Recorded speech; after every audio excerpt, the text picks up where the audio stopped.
As if we were not already spoiled for choice, we get a new entry into the budget crossover segment. This is the Kia Sonnet. Is it worth your money? Let's find out.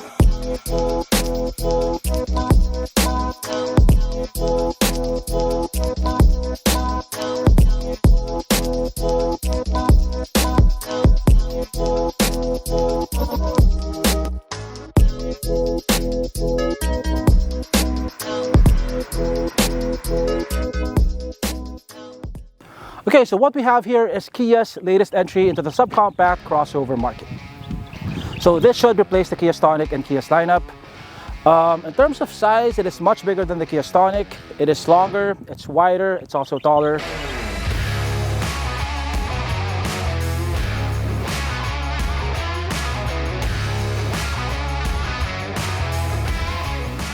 In terms of styling, it now looks more like an SUV. It has more muscular proportions. It no longer looks like a lifted hatchback like the Kia Stonic. Its brawnier styling now more closely matches its bigger brothers, the Sorento, the Carnival, and the Seltos. It gets a more chunky looking front end with a more robust looking jawline. It gets these LED headlamps over here. It gets this faux skid plate over here for a more rugged look. And it gets this gloss black grille with this silver outline. When you look at it at the front, it looks bigger than it actually is because of how rugged the front end looks. But when you look at it from this angle, you can tell that it's a very small crossover. It's actually slightly shorter than the Toyota Raize. You get very short front and rear overhangs. You get disc brakes on all four corners on this top-of-the-line model. 16-inch wheels come as standard on all the variants. They're wrapped in 205 55 R16 tires, which look a lot meatier than the 195 tires of the Kia Stonic. Now as for the suspension, you get a torsion beam at the back and you get a McPherson setup at the front. Here at the back, it gets this LED light bar over here. Well, thankfully, we don't get any fake exhaust tips over here. We do get rear parking sensors. And this comes to the manual liftgate.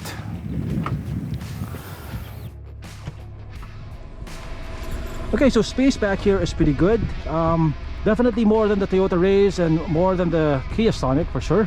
If you need more space, you can fold the second row seats. You can fold the second row seats, but you don't get the flat flooring. You still have this slip over here. Under the hood is a 1.5 liter naturally aspirated 4-cylinder engine that puts out 115 horsepower and 144 Newton meters of torque. It's coupled to a CVT transmission and power is sent to the front wheels. This is what the Kia Sonnet looks like on the inside. It's not quite as premium looking or feeling as Chinese crossovers in the same price bracket, but compared to Japanese crossovers like the Toyota Raize, I think this definitely feels more upmarket. The materials are better.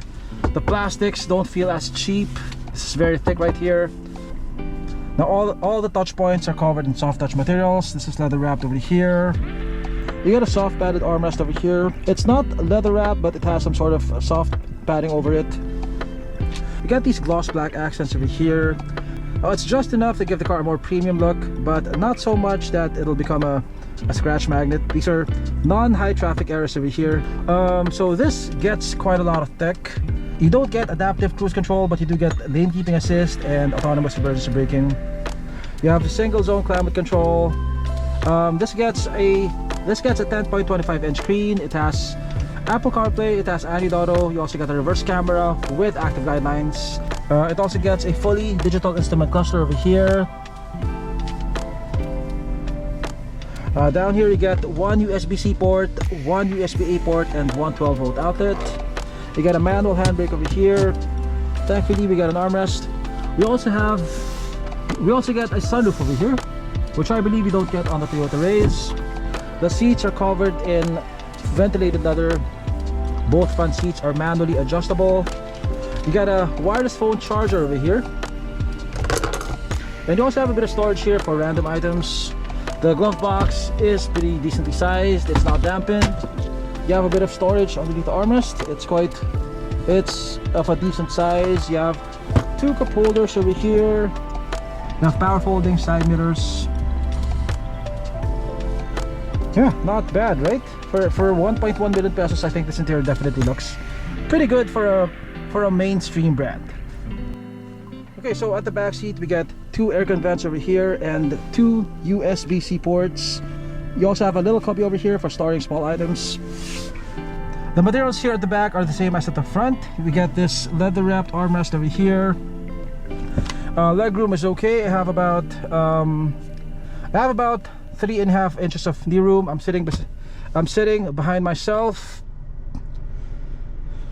We also get a center armrest over here with 2 cup holders. Yeah, overall it's a pretty nice looking interior. I like the two-tone color scheme. The brown color gives it a more premium look. Definitely among the better looking interiors among mainstream brands in this price bracket. Now the Kia Sonnet is actually pretty fun to drive. But before we talk about that, let's have a word from our sponsor. Introducing the Atto Sport Mobility Scooter. The world's most innovative mobility scooter. It folds into a small suitcase size and it has wheels so you can move it around like a trolley. It separates into 2 parts. It has leather seats and grips, an illuminated LCD dashboard, enhanced lighting for extra visibility. You can install optional armrests.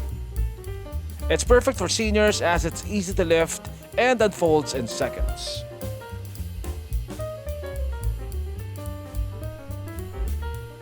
It has a maximum speed of 10 kph, shock absorbing flat free tires, high ground clearance, advanced braking system. Be free to travel anywhere, land, sea or air.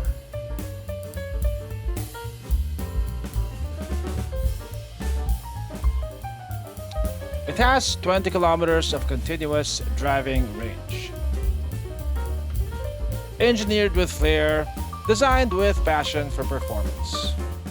Be active, be free, be yourself. Atto Sport, moving life.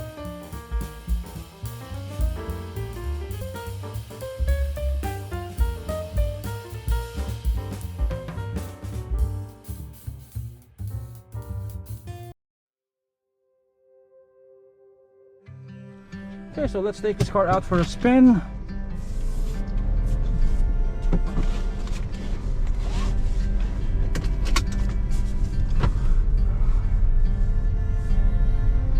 Steering seems to be quite precise. Actually, it is. Steering ratio is actually pretty good. Let's see. Okay, so that's 1 turn, 2 turns, 2.5 turns from lock to lock. The steering ratio is actually pretty quick. And see, by the way, this is a private road.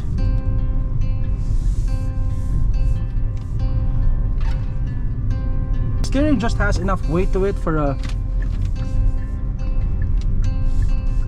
family crossover. It's not too light.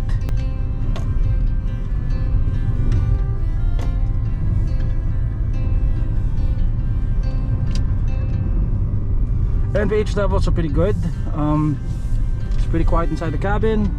There's a world of difference between the NVH levels of the Sonnet and its closest Japanese competitor, the Toyota Raize. The Sonnet is a lot more quiet. Engine noise doesn't penetrate into the cabin as much, and you also feel a lot less vibration from the engine at idle and also at higher RPMs. Noise insulation is also better. Overall, it just sounds and feels a lot less like a budget vehicle compared to the Toyota Raize. That's the acceleration. 0. Okay. 1, 2. Here you go.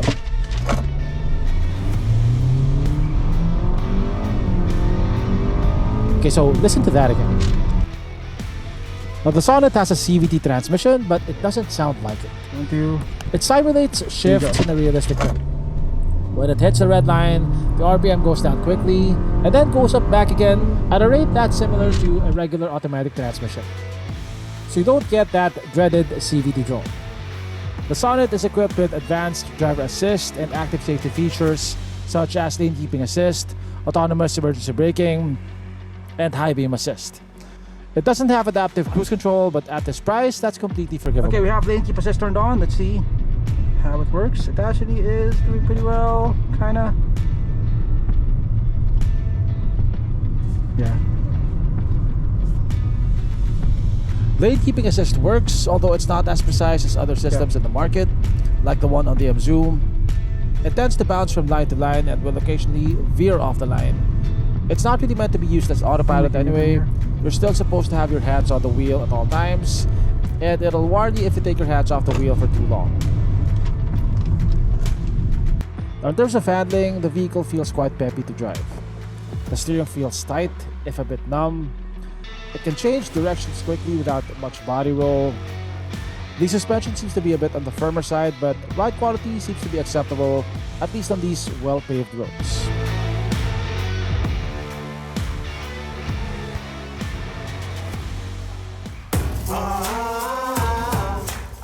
The Kia Sonnet comes in 4 variants, which range in price from 770,000 pesos to 1.1 million pesos.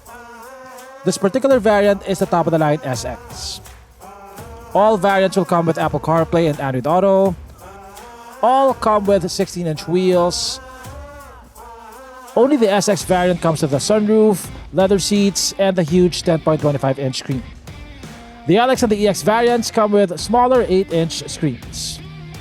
The base model comes with bulb-type DRLs and a manual transmission. The Sonnet SX is well-spec'd compared to leading Japanese and Korean crossovers priced at 1.1 million pesos and below. Compared to Chinese crossovers, it's a different story, of course. You can get Chinese crossovers with much better specs, better acceleration, better interiors for the same amount of money. But for those who are not yet ready to buy a Chinese crossover, for whatever reason, I think the Sonnet will be one of your better options at 1.1 million pesos and below, if not the best.